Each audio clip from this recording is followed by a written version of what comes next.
जय हिंद। हेलो, हाय, नमस्ते और पहला उत्तराखंड 26 जुलाई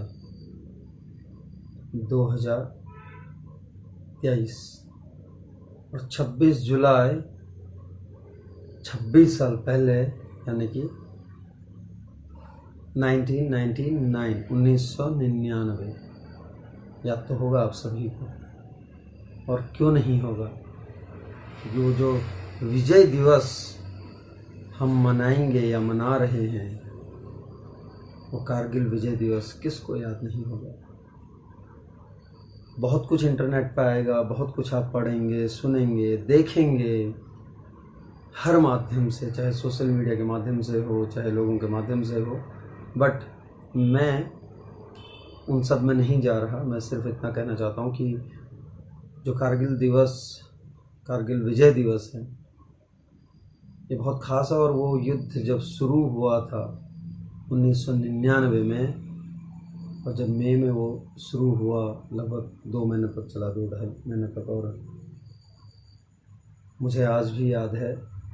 मैं उससे जुड़ी अपनी कुछ बातें, अपनी मतलब हमारी, जो हम लोग BTT 188 इन एयरफोर्स, आज आप जिस रूप में मुझे देख रहे हैं तब वैसा नहीं था 1999, और आज 2023 है।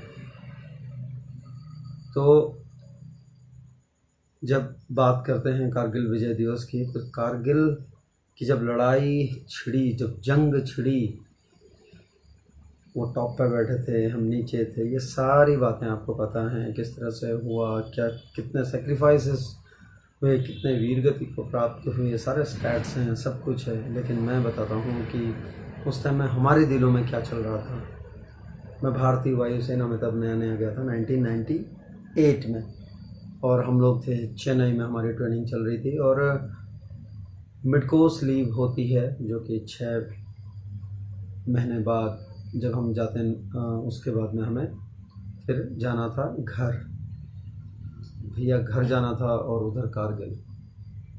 सब ऐसा माहौल था, बिल्कुल जाना है या नहीं जाना है कुछ नहीं। पहले एक जोश था हमें कि घर जा रहे हैं, और उसके बाद में किसी ने अपनी बहन के लिए कुछ खरीदा, किसी ने माँ के लिए कुछ खरीदा, किसी ने अपने भाई के लिए, पापा के लिए, सब ने कुछ न कुछ खरीदा, और सब पैकिंग में लगे हुए थे। यानी कि पैकिंग होनी थी, तो 3 दिन बाद हमें निकलना था मिड कोर्स लीव में, और उधर वो हुआ। तो उसके बाद माहौल ये था जो आप फिल्मों में सीन देखते होंगे, वो हमने जिया था तब। आप जब एंटर करेंगे हमारे बिलेट्स में, यानी कि जहाँ हम रहते हैं बिलेट में, तो वहाँ जब एंटर करेंगे तो सबके बिस्तरों में फैला हुआ था सामान। किसी का मन नहीं था वो सामान सजोने का, जो 2 दिन पहले तक एक जोश था कि घर जा रहे हैं, वो सारा ठंडा पड़ चुका था, और एक अलग तरीके की उमंग एक दिल में जाग रही थी कि बस अब तो सरहदों पर जाना है, हमें कारगिल युद्ध में शामिल होना है। हमारी सब कुछ बढ़ गया, हमारी रेंज बढ़ गई, यानी कि फायरिंग वायरिंग हमसे ज़्यादा करवाने लगे। और उसके बाद में रोज़ कोई न कोई ऑफिसर आते थे और हमें बताते थे और हमें मोटिवेट करने की कोशिश करते थे, क्योंकि तब 16.5 साल, 17 साल, 18 साल के नौजवान, हेयरकट बिल्कुल छोटी छोटी, मूछें भी नहीं, दाढ़ी नहीं, उस टाइम में एक अलग ही उसमें थे। निकला वो दिन, लेकिन सबको इंतज़ार था कि चीफ साहब का, यानी कि इंडियन एयरफोर्स के चीफ साहब का क्या संदेश आता है। और पैकिंग बिल्कुल भी नहीं हुई थी, मैं सच बता रहा हूँ। और उसके बाद जब बोला गया कि आप लोग जाओ, और जब ज़रूरत होगी तो बुला लेंगे आपको, ज़रूरत होगी मतलब आपको वेट नहीं करना है, रेडियो में कुछ आएगा कि लीव कैंसिल हो गई है, सबको बुलाया गया तो अपने आप आ जाना, आप किसी का वेट नहीं करना। भाई जाना ही कौन चाह रहा था उस टाइम में, जो हम आने की सोचते, लेकिन जाना था, गए आधे मन से, आधे अधूरे मन से, कोई जोश नहीं घर जाने का, कोई उमंग नहीं जो 2 दिन पहले तक थी। यहाँ कारगिल चढ़ गया था, और जब कारगिल यहाँ चढ़ गया था, जब हम रास्ते में जा रहे थे, जो सीन देखा हमने, जब हम वापस आ रहे थे छुट्टी से, एक तो गांव में, मैं उत्तराखंड का कुमाऊँ रेजिमेंट उस टाइम में वहाँ पे थी, ये गोरखा रेजिमेंट थे, तो कुमाऊँ में हर दिन, मैं कुमाऊँ रीजन से बिलोंग करता हूँ, नया नया गाँव उखलकांडा, जो कि नैनीताल ज़िले में है, वहाँ से करता हूँ। तो रोज़ रेडियो ऐसे लेके जाते थे जंगल, जो हमारी खुद की चाची भाभी वो लोग थे, वो ऐसे लेके जाते थे क्योंकि वहाँ से हर घर से कहते हैं ना कि उत्तराखंड में फ़ौजी हैं। सबको ये था कब क्या खबर आ जाए। ऐसा सीन था कि हर दिन तिरंगे में 3-3 4-4 तिरंगे में आ रहे हैं और सबके आंसू थमे नहीं थम रहे थे। खुद मुझे जब मैं कहीं जा रहा था तो मुझसे पूछते थे क्या हुआ, अब तो नहीं जाएगा ना तू। तो एक तरफ जहाँ ये था कि डर सा गया माहौल था डर का कि कौन आने वाला है या किस तरह से होगा, वहीं हमारे दिलों में ये था कि बस जाना है।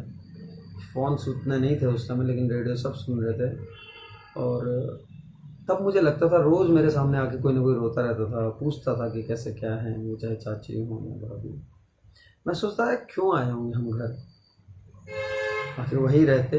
तो ये माहौल था उस टाइम में, खासकर कुमाऊँ गढ़वाल का ये माहौल था। और जब वापस आने लगे, वो जो अपनी बर्थ छोड़ने को तैयार नहीं रहते। हमारा मुझे आज भी याद है कि वेटिंग लिस्ट था तो हमें साइड में रह के आना था, हमारे पास सामान भी था। और जब हम हल्द्वानी से चढ़ने लगे और जब ट्रेन में चढ़े, लोगों ने अपनी बर्थ छोड़ दी हमारे लिए, अपनी बर्थ हम लोगों के लिए छोड़ दी और बोला कि आप लोग जा रहे हैं तो आप लोग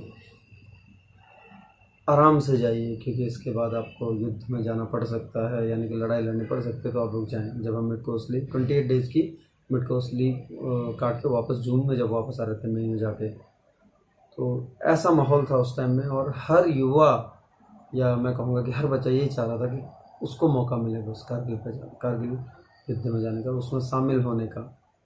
गया तो आज हम विजय दिवस के रूप में उसे मनाते हैं। तो ये कुछ यादें जो मेरे, यानी कि जब मैं भारतीय वायु सेना में गया था तब नए नए थे हम, तब की यादें जो मेरे जहन में हमेशा रहती हैं। और जो फ़ौजियों के सेक्रीफाइसेस होते हैं ना, उसको आप काउंट नहीं कर सकते। वो जो लाइफ स्टाइल है उसको मैच नहीं कर सकते। मैच क्या, वहाँ तक पहुँच भी नहीं सकते, सोच भी नहीं सकते आप जिस तरह की लाइफ स्टाइल है उनकी। जो माइंडसेट उनका है वो बिल्कुल अलग है। ये पैसे पाए सब कुछ, ये सब चीज़ें एक तरफ, वतन एक तरफ, सबसे ऊपर वतन और बाकी सब एक तरफ। तो वो उसको उस चीज़ को, उस माइंडसेट को तैयार जो करता है वो ट्रेनिंग है। वहाँ जो उस्ताद मिलते हैं वो ट्रेनिंग उन्हें तैयार करती है। एक बार आप सभी को कारगिल दिवस की ढेरों शुभकामनाएं या मुबारकबाद दें या क्या दें, ये तो समझ में नहीं आता मेरे, क्योंकि एक फ़ौजी हूँ और हमेशा रहूँगा। भारतीय वायु सेना में कार्यरत रहा हूँ 15 साल के लिए, तो 15 सालों तक वहीं था, यूनिफॉर्म पहनी है 15 सालों तक। तो बहुत सारी जो लाइफ्स हैं वो गई हैं, बहुत सारे वीर गति को प्राप्त हुए हैं, तो क्या कहें। लेकिन विजय का एक दिल में एक जज्बा है कि विजय आखिर में हमें मिली थी और हमने खोया बहुत कुछ लेकिन पाया वतन और वतन का वो तिरंगा। आप सभी को कारगिल दिवस की ढेरों शुभकामनाएं और मुबारकबाद। जय हिंद। याद रखिए हमेशा, और कहीं भी फ़ौजी मिल जाए ना, एक सल्यूट ज़रूर दे देना, चाहे वो एक्स सर्विसमैन हो या फिर अभी फ़ौज में हो। तो एटलीस्ट एक दिन, एक स्पेशल दिन तो बनता है उनके लिए। अगर जो लोग सोचते हैं कि रोज़ नहीं भी देना, तो एक दिन, जिस तरह का माहौल था, दिल से बोल रहा हूँ मैं, क्योंकि अब मैं रिटायर्ड भी हूँ, तब मैं सिविलियन भी था, उससे पहले कॉलेज में था और उसके बाद एयरफोर्स की लाइफ भी देखी है, वो माहौल भी देखा है, उस बीच जिया भी हूँ। इसलिए कह रहा हूँ कि जहाँ भी दिख जाए कोई फ़ौजी, एटलीस्ट 26/7 को तो आप एक सैल्यूट बनता है उनके लिए। जय हिंद।